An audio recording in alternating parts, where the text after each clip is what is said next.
ya CMF katika kanisa hili la Tanzania Assemblies of God TAG Mabibo Sahala hapa jijini Dar es Salaam imehitimika. Tunakwenda kuzungumza na viongozi wa idara hii ya CMF katika kanisa hili la TAG Sahala ambalo liko chini ya mtumishi wa Mungu Askofu Dr. Geoffrey Masau. Watuambie nini hasa mafanikio makubwa ya sikukuu hii, lakini pia wengi wa wanaume katika kanisa hili wameshiriki namna moja ama nyingine, kumekupa na semina, watu wamejifunza mengi. Tafadhali sana tuwasikilize wakizungumza nao. Mimi ni Samuel Thomas. Kwanza namshukuru Mungu sana kwa neema yake kwa ajili ya kufanikisha sikukuu ya CMF leo tarehe 3 mwezi wa 5 2026. Na siri ya mafanikio haya ni kuwekeza kwa Mungu. Wana CMF kwa muda mwingi wamekuwa wakimwomba Mungu, tukikabidhi na tukiinua tukio hili mbele za Mungu. Na lingine la pili ni ile ushirikiano tulionao, umoja wetu.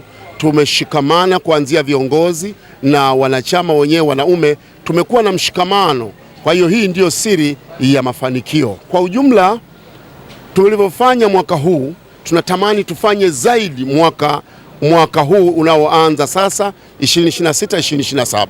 Na yako mengi, tutafanya mambo mengi ya kiroho zaidi ili kujenga ufalme wa Mungu, na zaidi sana tutaweza kuinua huduma hii, kuipanua kuelekea katika maeneo mbalimbali, kushirikiana na makanisa ya wenzetu mengine inapobidi, wanaume wa sehemu zingine tushirikiane nao ili kujenga mwili wa Kristo kwa pamoja.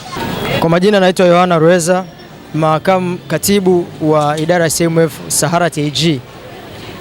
Tunamshukuru Mungu kwa kweli kwa sikukuu nzuri na mafanikio makubwa sana ya sikukuu ya idara yetu kwa mwaka huu yametokana tu na mwitikio mzuri na ushirikiano ambao wanaume wameonyesha katika siku yao na kwa ajili ya kuipenda idara yao.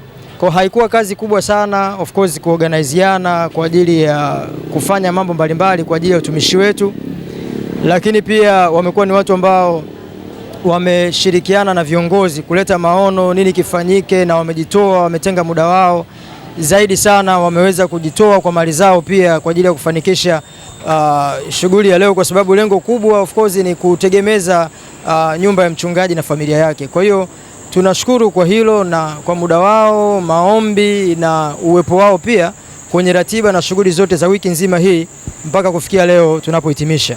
Ni sikukuu ambayo ilifana na tumeona wanaume wakiwa na bakshasha na kusherekea sikukuu yao. Hasa muda ule wakati wanaimba tenzi, ulikuwa naona wanaume wakiwa wanajituma, wanafanya kazi vizuri kwa moyo mmoja na kwa nguvu.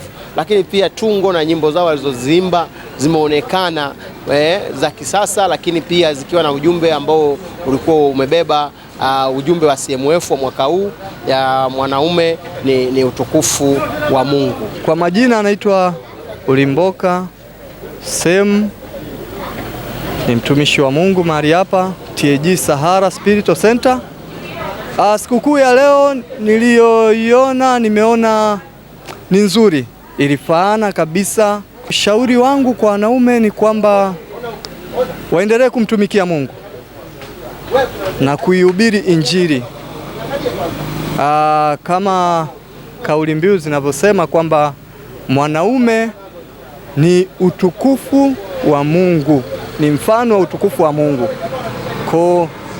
Kama sisi ni mfano wa utukufu wa Mungu, tunapaswa kumfanania Mungu, kumtumikia Mungu, kuhubiri Injili kama wanaume.